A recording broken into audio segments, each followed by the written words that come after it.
va démarrer maintenant la partie sur les questions des participants. Donc, vous pouvez écrire vos questions dans la rubrique questions. Ça a déjà démarré. Et puis, première question de Brigitte qui demande si on peut aborder le lien entre VRS et autodétermination. Donc VRS, Oui, c'est la valorisation des rôles sociaux. c'est ça. Et C'est puis ça. l'autodétermination. Alors Christophe, qu'est-ce que Oui, tout vous à fait. pouvez Il nous y a dire? un lien fort, hein. D'ailleurs, au comité franco-québécois, nous avons Yves Lachapelle, qui est notre éminent spécialiste de l'autodétermination. Effectivement, l'autodétermination et la VRS sont les deux, je dirais, les deux jambes de cette transition inclusive, quoi, les deux piliers, quoi. L'autodétermination comme outil de développement de la participation des personnes vulnérables, quoi. Promouvoir le pouvoir d'agir, promouvoir la liberté de choix sans contrainte extérieure. Oui, il y a un lien très fort entre valorisation des rôles sociaux et autodétermination. Des concepts de l'autodétermination qui sont apparus, eux, dans les années 90. Hein, quoi. Mais c'est un continuum, effectivement. Il y a un lien fort. Quoi. Ouais. Mariette vous demande que pensez-vous, pensez-vous que le développement des habitats inclusifs et de l'aide à la vie partagée peuvent être une réponse à la valorisation des rôles sociaux? Oui, oui. Comme indiqué depuis le début, la valorisation des rôles sociaux a pour but l'intégration. On a évolué, hein, intégration, participation, et il faut faire le distinguo entre intégration et inclusion. Alors oui, je dirais oui comme ça, l'habitat inclusif, ça me plaît, l'aide à la vie partagée, ça me plaît. Attention quand même dans la pratique à ce qui se met en place, puisqu'on voit des dispositifs d'habitat inclusif qui ne sont que des procédés d'intégration physique, mais il n'y a pas beaucoup d'échanges dans le quartier. L'intégration physique c'est donner une adresse physique à quelqu'un dans un quartier. Il est sorti d'une institution, il va habiter dans un quartier. Oui, mais s'il ne fonctionne pas avec le quartier, avec le commerce, il ne prend pas les bus, et s'il n'a pas de relation avec le voisinage, on risque de rester au stade de l'intégration physique. Donc, méfiance, soyons prudents, soyons très exigeants dans les dispositifs d'habitat inclusif. Il y a des projets intéressants, il y en a là où ils veulent faire l'habitat inclusif, ben, c'est quand même éloigné de toute ressource communautaire. On ne fait pas sans l'environnement, et si cet environnement qui a plein de ressources communautaires, si c'est trop éloigné des ressources communautaires ordinaires, ben, ça va renforcer la difficulté d'accès à ces ressources. Donc attention, vigilance. Ah oui, en fait, vous parliez tout à l'heure, vous faisiez écho un peu à tout ce courant de la psychiatrie hors les murs, où on a mis les patients non plus dans des hôpitaux, mais dans des appartements en ville, etc. Et quand j'étais enfant, il y avait dans l'immeuble où j'habitais, effectivement, des personnes qui, avant, auraient vécu à l'hôpital et qui, là, aujourd'hui, n'étaient plus à l'hôpital psychiatrique, mais il y avait des appartements. Le fait de créer des zones d'habitat spécifiques à ces personnes, c'est d'agrandir l'hôpital, tout simplement. C'est pas de les sortir de l'hôpital, c'est de Oui, l'agrandir. Il faut, si on les intègre pas dans la vie sociale telle que vous et moi la connaissons, c'est juste changer l'habillage, c'est pas changer le oui, fond. à cette époque-là, effectivement, on a changé l'habillage. Hein. On a créé des places hors les murs. Or, ça ne suffit pas, les dispositifs hors les murs, quoi. Il y avait à cette époque-là, encore une fois, pour faire référence au mouvement antipsychiatrique, l'idée de révolution, quelque part. Révolution d'un système, Hum, modifier, transformer. Non, aujourd'hui, le temps des révolutions, il est terminé. Comme dirait un célèbre philosophe, c'est le temps des transitions. D'accord. Et la transition inclusive nécessite des dispositifs d'accompagnement. Donc, il ne s'agit pas de désinstitutionnaliser ou de mettre les gens dehors. Il s'agit de les accompagner pour leur octroyer des rôles sociaux culturellement valorisés dans la société où ils sont. hum. Donc, les placer dans un appartement et dire qu'ils sont soignés dans leur appartement avec une visite d'un infirmier psy tous les 15 jours, non. Voilà, ils souffrent de la solitude, ils ne font rien de la journée et de la semaine. non, c'est pas très très porteur, quoi. Hmm. Ce que vous disiez tout à l'heure, en fait, surtout à la fin de votre exposé, ça me faisait penser au fait que finalement, on a déplacé la question du handicap. Auparavant, c'était les personnes qui étaient handicapées. Et avec l'inclusion, on s'aperçoit que ce ne sont plus les personnes, mais c'est la société qui est handicapée. C'est la société qui doit se remettre en cause pour permettre l'expression des compétences que possèdent les personnes, Mm. mais qui n'étaient pas exprimées, ces compétences, puisqu'elles n'avaient pas accès à des rôles Et oui. sociaux, à des rôles professionnels, tout simplement. Donc, permet la fameuse loi de 2002, puis celle de 2005, met bien l'accent sur la participation et l'accessibilité, quoi. Donc, la société est factrice de handicap, Mm. alors que la personne est simplement porteuse de déficience. Si vous et moi, Sébastien, on n'avait pas nos lunettes, on n'avait pas eu de géniaux opticiens un jour qui avaient travaillé sur la question, nous serions en situation de handicap. Mais avec mes belles lunettes, je ne suis pas en situation de handicap. Pourtant, je suis porteur d'une déficience. Et c'est ça, vous pouvez, peut-être pour les personnes qui nous écoutent là, et après en replay sur YouTube, développer cette notion de déficience et de handicap, parce que souvent, dans la perception commune que l'on peut avoir des choses, c'est la même chose, c'est confondu. C'est-à-dire quelqu'un qui est handicapé, c'est quelqu'un qui est déficient, et inversement, quelqu'un qui est déficient est handicapé. Bah, depuis effectivement les travaux de l'Organisation mondiale de la santé, effectivement, on fait le distinguo entre déficience et handicap, notamment avec Patrick Fougerolas, qui a été un fort influenceur, hein, qui est un chercheur canadien, Patrick Fougerolas, qui a établi comment se produisait, comment on construisait le handicap, quoi.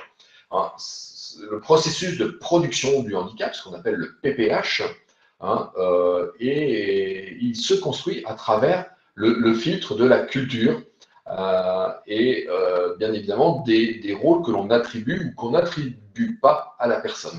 C'est le cercle vicieux de la déviance dont je vous parlais tout à l'heure, quoi. Voilà, plus il Donc, y a de préjugés, moins il y a d'attentes positives vis-à-vis de la personne. donc en fait, pour schématiser de façon extrêmement simple, moi, arrivé à peu près à 45 ans, j'ai eu des problèmes de vision. J'ai vu que mes bras étaient trop courts pour allonger le livre et l'éloigner de moi pour lire correctement. Je suis allé voir l'ophtalmo et je porte des lunettes. Et donc, j'étais avec une déficience visuelle Oui. et j'étais handicapé parce que j'arrivais plus à lire. Parce que vous Aujourd'hui que je aviez un porte, désavantage. Le voilà. désavantage, effectivement, c'est ce qui est généré par la déficience. Après tout, Et je pourrais être, pour rester dans cet exemple, je pourrais être déficient très important d'un œil, mais moins de l'autre, quoi. Oui, j'ai pas de désavantage, je m'en sors très bien avec un œil, quoi. Si au bout du compte, il n'y a pas de correction à porter, il n'y a pas de prothèse optique à porter, et on peut extrapoler, ça peut être une prothèse sensorielle, ça peut être une prothèse motrice, ça peut être une prothèse éducative, quoi. Sans cette prothèse, je ne peux pas exercer les mêmes rôles. Je ne peux pas conduire ma voiture, moi, si je n'ai pas mes lunettes, hein, voilà. mais Et vous ne pourriez pas travailler. Sans ces lunettes, vous ne pourriez pas travailler non plus. voilà. Donc, on peut élargir cela. C'est bien la déficience originale sur laquelle je ne peux rien faire. Alors, on peut trouver des exemples. Finalement, la myopie, ça peut se corriger, hein. Mmh.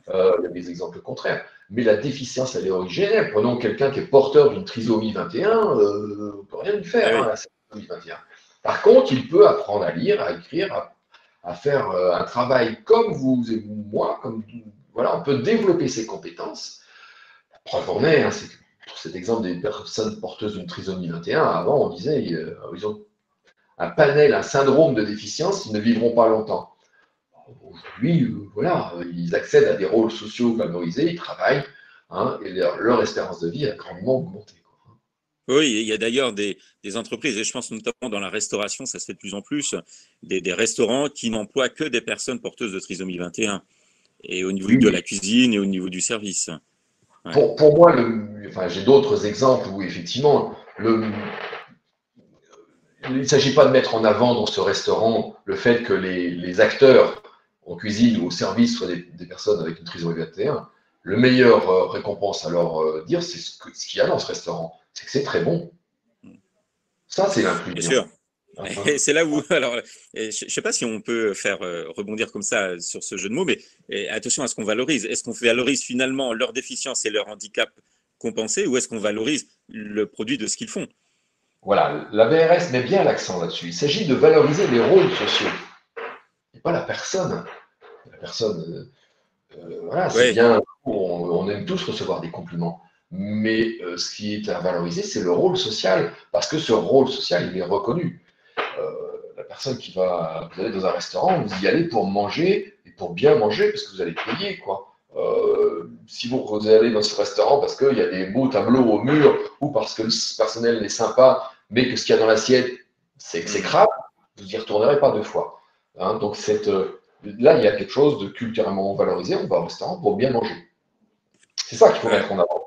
Donc ouais. attention, effectivement, dans les communications qu'il peut y avoir sur les réseaux sociaux, voilà. Attention, à terme, il faudra maintenir une qualité sur ces exemples. Hmm. Alors, il y a Corinne qui vous pose une question. Elle demande s'il y aurait une confusion entre politique de l'emploi et politique sociale qui prône l'inclusion, d'où l'accompagnement dans un cadre qui reste toujours dans un traitement catégoriel et prescriptif. Qu'est-ce que vous pensez de cette possible confusion entre les deux, politique de l'emploi et politique sociale? Oui, effectivement, en tout cas, on peut faire un parallèle. Hein. Il y a une dynamique vers l'inclusion. C'est un leitmotiv aussi qui est prôné par les agences régionales de la santé, par l'HAS, par les conseils départementaux. Les exemples en sont l'habitat inclusif, le taux d'insertion des personnes en situation de handicap dans les entreprises, ce qu'on appelle l'OETH, l'obligation d'emploi des travailleurs handicapés. Oui, aujourd'hui, il y a non plus, c'est un virage inclusif dont on entend parler, une injonction. Aujourd'hui, si on écoute les ARS, il faudrait que 10% des travailleurs en situation de handicap d'un ESAT sortent et travaillent en milieu ordinaire, quoi. Je pense qu'on n'en est même pas à 1%. Hein. Donc il y a effectivement une politique sociale forte, mais une politique de l'emploi qui est peu aidante. Hein, et Corinne a dans sa question un début de la réponse. C'est la question de l'accompagnement. Les conseillers d'insertion professionnelle, les outils mis à disposition, les outils de médiation entre un contremaître dans une entreprise, une équipe dans une entreprise qui va accueillir une personne déficiente, quoi, il faut de la médiation. Ce n'est pas uniquement de l'adaptation au poste, ça peut être aussi de la médiation, quoi. Hein. Donc ça risque d'être, c'est un peu au coup par coup. Parfois des entreprises répondent oui, il faut bien que je réponde à l'OETH, donc on va intégrer, on va mettre un espace dans l'entreprise et on va mettre 20 ouvriers sur le handicap de l'ESAT d'à côté. Bon, on en est au stade de l'intégration physique. Ils répondent quelque part à leurs obligations, quoi. Mais on n'est pas dans une démarche d'inclusion où vraiment la personne qui sort d'un ESAT, qui a une reconnaissance de travailleur handicapé, le taux d'embauche réel avec un CDI de droit en rapport avec le droit du travail et la convention collective de l'entreprise, il n'y en a pas beaucoup, quoi. Hmm, hmm. Pas si je réponds à tout. En fait, ce que vous expliquez, ça me fait penser ça m'amène une remarque qui est qu'en fait, auparavant, un travailleur social ou même dans le médical avait une vision de la personne avec déficience, donc en situation de handicap, et il avait une vision de cette personne-là et ça donnait une vision de son métier. Le but de son métier était plutôt de faire du soin. C'était des patients C'est et on ça. faisait du soin. Et en intégrant cette valorisation des rôles sociaux, ça n'est plus un patient à qui il faut prodiguer des soins, ça devient un citoyen qu'il On faut est passé, ouais. On est passé effectivement d'une logique soignante, une logique de réadaptation, de rééducation, de réinsertion, à une logique d'accompagnement. Mais De ça change ré... la définition des métiers, Christophe, Comment? parce que ça change la définition des métiers. Parce Ah que oui. si vous prenez, je sais pas moi, l'infirmier en psy qui a fait un infirmier spécialisé en psy et qui a travaillé toute sa vie pendant 20 ans, 30 ans dans une structure comme ça avec des patients, pour le coup, cette valorisation des rôles sociaux fait qu'il n'est plus infirmier en psy, il va être un accompagnant en vie de tous les jours. C'est ça, c'est ça. Il Donc y a souvent, ça change la définition de l'identité professionnelle, ça change tout. alors c'est en cours, je pense, depuis quand même quelques décennies, cette vision où le professionnel projetait pour l'autre, avait un projet pour l'autre. Mmh. Non, il s'agit de faire un projet avec l'autre. L'autodétermination nous invite à cela fortement. Même la VRS nous le disait, il faut de redonner la parole à la personne. Oui, bien sûr. L'autodétermination nous invite de manière très, très méthodique, finalement, à redonner la parole à l'autre, quoi, et à faire en sorte que dans les objectifs définis avec la personne, mais ça soit la personne qui tranche et qui décide, voilà ce qui est prioritaire pour moi, voilà ce que je voudrais pour moi. Oui, effectivement, il y a une modification, il y a un changement de paradigme. C'est plus une logique de prise en charge, ce n'est plus une logique d'accueil, de protection, c'est une logique d'accompagnement. On fait chemin ensemble avec ce que vous Donc, dites. ça veut dire que en fait, les travailleurs sur ces questions-là, du soin ou du social, doivent remanier leur propre identité professionnelle. Et ça. Oui, oui, oui. C'est pour ça que nous présentons la valorisation des rôles sociaux comme étant un outil d'améliorer sa posture professionnelle, comme étant un ensemble à avoir, enfin un ensemble de concepts à avoir dans sa boîte à outils. En tout cas, on sait que cela redonne du sens lorsque nous intervenons dans des établissements, auprès d'équipes, hein, quelles qu'elles soient. Voilà. Ça redonne du sens sur cet accompagnement à la transition inclusive. Je vois des questions passer. Oui, j'allais relayer justement. Il y a Rachel qui Oui, s'interroge sur s'il y a une réelle inclusion finalement facilitée et promue des enfants en situation de difficulté là dans les groupes scolaires. Est-ce que vous avez un regard sur ça sur l'école?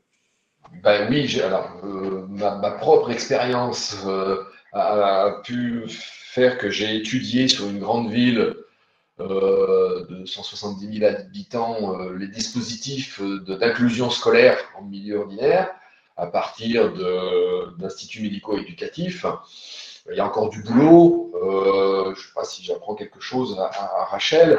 Il y a encore du travail. L'inclusion, comme le petit schéma tout à l'heure qui parlait de la société, c'est quelque chose qu'on fait à trois. Hein. Il y a le professionnel de l'accompagnement, qu'on soit éducateur, travailleur social, psy, tout ça, quoi. Il y a l'usager, le bénéficiaire, et il y a la société, quoi. Aujourd'hui, nos confrères de l'enseignement, de l'éducation nationale, ne sont pas forcément préparés. On leur dit qu'il faut accueillir des personnes handicapées. Bon, ils ont eu du mal à avoir des auxiliaires de vie scolaire. Ils ont galéré pour ça. Waouh, des fois, c'est pas facile. Faut pas leur Ouais. jeter la pierre. C'est pas facile d'accueillir un enfant qui a des troubles autistiques, avec troubles envahissants du développement. C'est pas facile, même parfois avec une auxiliaire de vie scolaire. Donc, oui, il y a des choses facilitantes, mais c'est pas gagné pour autant. Moi, je rêve de classe qui fasse pas plus de 15 ou 18 enfants par. Voilà, je rêve de ça, mais on n'en est pas encore là. Mais bon, il y Ouais. a des élections en cours. Alors Marlene dit que peut-être que la valorisation des rôles sociaux, la VRS, Oui. permet d'éviter aussi la stigmatisation trop positive. Elle dit, bien qu'elle soit positive, peut avoir le même effet que la mise en marge. Qu'est-ce que vous en pensez? Est-ce que par là, c'est l'idée que je relevais tout à l'heure avec le restaurant, où on dirait, bah, finalement, c'est bien pour des personnes avec trisomie, quoi. Finalement, c'est survalorisation du handicap au lieu Attention. du rôle social. Oui, oui, oui. Marilyn a raison, je sais d'où elle parle aussi, quoi. Cette discrimination positive à outrance hein, peut mettre la lumière effectivement sur des catégories de personnes oubliées, des pathologies oubliées, des handicaps invisibles dont on parle et dont il faut parler effectivement, quoi. Mais qui que l'on soit, nous ne sommes pas réduits à notre déficience, effectivement, quoi. Alors que l'inclusion cette société idéale inclusive ferait que tout à chacun a sa propre place, a sa propre dimension sur mesure dans la société, et non pas parce qu'on est on est réduit à son handicap. Ouais. Cette stigmatisation trop positive, oui, risquerait d'être stigmatisante, c'est clair, quoi. Si on Mm. est vu que par rapport. Alors, effectivement, quelqu'un à qui il manque des membres, voilà, ils vont pas repousser, hein, c'est évident. Mais ne jamais être réduit qu'à la portion congrue de sa déficience, quoi. Mm, mm, mm, Une mm, mm. personne à part entière.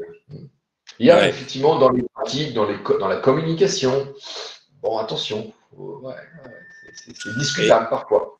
ouais, bah oui, ouais, ouais. Et en fait, elle pousse la réflexion jusqu'à la question entre l'égalité et l'équité. En fait, finalement, est-ce que ce qui est bon, c'est de donner la même chose à tout le monde ou donner ce dont chaque personne a besoin, justice distributive ou commutative, c'est une grande question.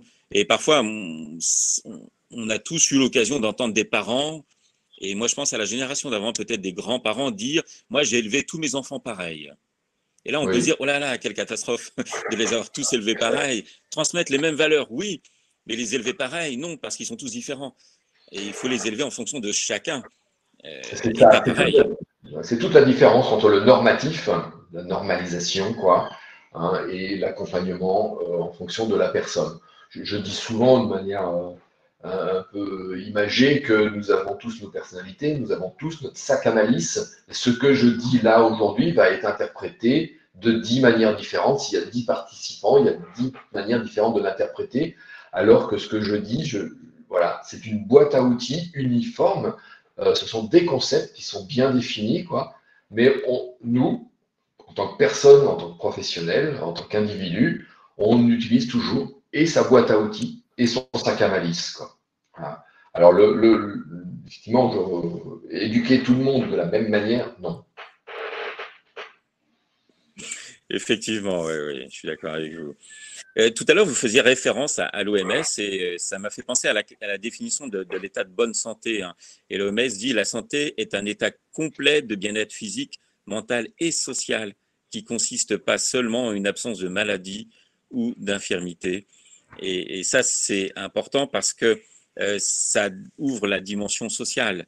Et finalement, c'est une dimension qui était un peu, alors pour, je dirais, la majorité de la population mise de côté, mais alors pour les personnes avec une déficience porteuse de handicap, c'était totalement mis de côté, cette dimension sociale. C'est clair que les recherches au niveau mondial, que ce soit l'ONU, que ce soit l'UNESCO, même s'il y a eu cette charte des Nations Unies en 2007 et 2008, il faut bien considérer que, par exemple, les enfants qui vivent dans la rue, dans le monde, ben, 30% des enfants qui vivent dans la rue sont des enfants en situation de handicap, que beaucoup de pays ont des politiques assez discriminante vis-à-vis du handicap. Voilà, beaucoup de pays encore, hein, si ce n'est excluant, c'est l'absence d'éducation, l'absence de mise au travail, l'absence de reconnaissance, quoi. Le taux de chômage, ne serait-ce qu'en France par exemple, le taux de chômage des personnes reconnues en situation de handicap. Donc avec une RQTH, avec une reconnaissance Avec une comme étant RQTH, travailleur handicapé. ouais, D'accord. ben, le taux de chômage de ces personnes-là est 3 fois plus important que le citoyen français lambda. Ouais. Trois Ils sont fois, surreprésentés, ouais. ils sont surreprésentés. Donc, Ouais. bon, et pourtant, on pense qu'en France, on est en avance. Oui, peut-être. Voilà. Mais, Alors il y a 20 ans, 30 ans, c'était peut-être plus que ça le pourcentage de oui, surreprésentation. bien sûr. Donc il y a une amélioration, mais il y a encore beaucoup de chemin à faire, Il y a hein. encore beaucoup de chemin. C'est clair, nous parlons de transition inclusive, hein. Il y a quelques années, au sein du comité franco-québécois, avec les chercheurs qui composent ce comité, voilà, on a avancé cette notion de transition et on pense effectivement que c'est un concept important. On a les transitions climatiques, on a les transitions migratoires aussi, sociales, quoi. Mais en matière d'acceptation, d'intégration et de participation des personnes vulnérables, on est sur des phases de transition. Regardez à l'inverse, les personnes âgées vulnérables qui vont en EHPAD. C'est une transition à l'inverse. On quitte son domicile pour aller en institution, quoi. Aujourd'hui, 99% des Français veulent rester chez eux quand ils vont vieillir, quoi. Hein, voilà. Ah, moi, j'ai pas envie d'aller en EHPAD, hein, pour ma part. Non plus, surtout dans l'air du temps. Voilà. Oui, oui, oui. Le phénomène institutionnel, quoi, est une rupture par rapport aux repères et aux rôles sociaux culturellement valorisés, quoi. Voilà. Et ça, c'est très, très, très important, quoi. Donc aujourd'hui, il y a une décrédibilisation des institutions, hein, malgré qu'elles fassent de bonnes choses, ça c'est important, quoi. Mais il y a une transformation de l'offre médico-sociale pour qu'elle aille vers plus de transition. Cette transformation de l'offre médico-sociale se fait de manière un petit peu directive, hein, l'ARS dit bon, il faudra qu'il y ait tant de personnes, d'enfants dans les écoles, il faudra tant d'adultes dans les entreprises. Voilà. On sait qu'il faut de l'accompagnement et que ça prend du temps. Très bien. Est-ce qu'il y a encore des questions? Est-ce que les participants, vous voulez poser d'autres questions? Ah, Mariette est en train d'écrire. Et Christophe, est-ce qu'il y a un autre élément que vous n'avez pas eu le temps de développer là et que vous aimeriez mettre en avant? Est-ce qu'il y a un point particulier Ouais, ce serait que... trop long, hein, de Oui, c'est travailler. ça, sans repartir sur 20 minutes.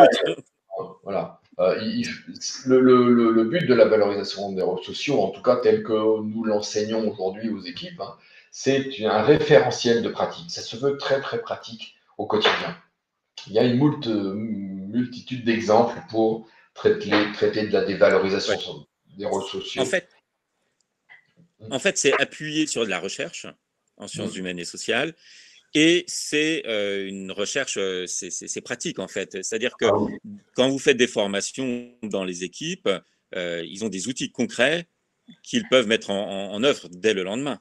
Dès le lendemain, il y a plein d'exercices pratiques, de petites vignettes, de plein d'exemples qui leur permettent de se prendre du recul, hein, et de diagnostiquer un peu leur pratique, hein.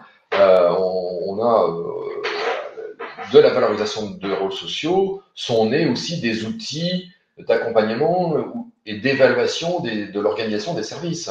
Le premier outil a été créé en 88, je crois, ça s'appelle le programme, le passing.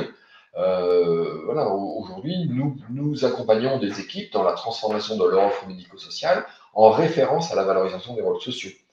Et on s'intéresse autant au programme d'accompagnement des personnes qu'au programme d'amélioration de l'habitat, par exemple, au projet de restructuration du bâti, du physique, de la structure. C'est une approche globale, intégrative, globale. Ah oui, c'est une approche globale, quoi, hein. Voilà, toujours l'environnement et la personne, quoi. Ça, c'est clair, quoi. Voilà. Ok, très bien. Écoutez, merci beaucoup Christophe, Grace pour cette présentation et puis cet échange, hein. Tout le monde peut retrouver la session sur YouTube. Et puis, Christophe, vous envoyez le diaporama aux participants qui souhaiteraient la voir. Oui, pas de souci. Et puis, je reste à l'écoute. Et puis, au plaisir pour une nouvelle session, peut-être pour développer un des axes que vous avez Je pense que le président de notre comité est prévu, je crois, pour la transition inclusive, pour vous parler de ça. Voilà, exactement. Ouais. Ça sera au programme, effectivement. Merci beaucoup. Merci beaucoup à vous tous.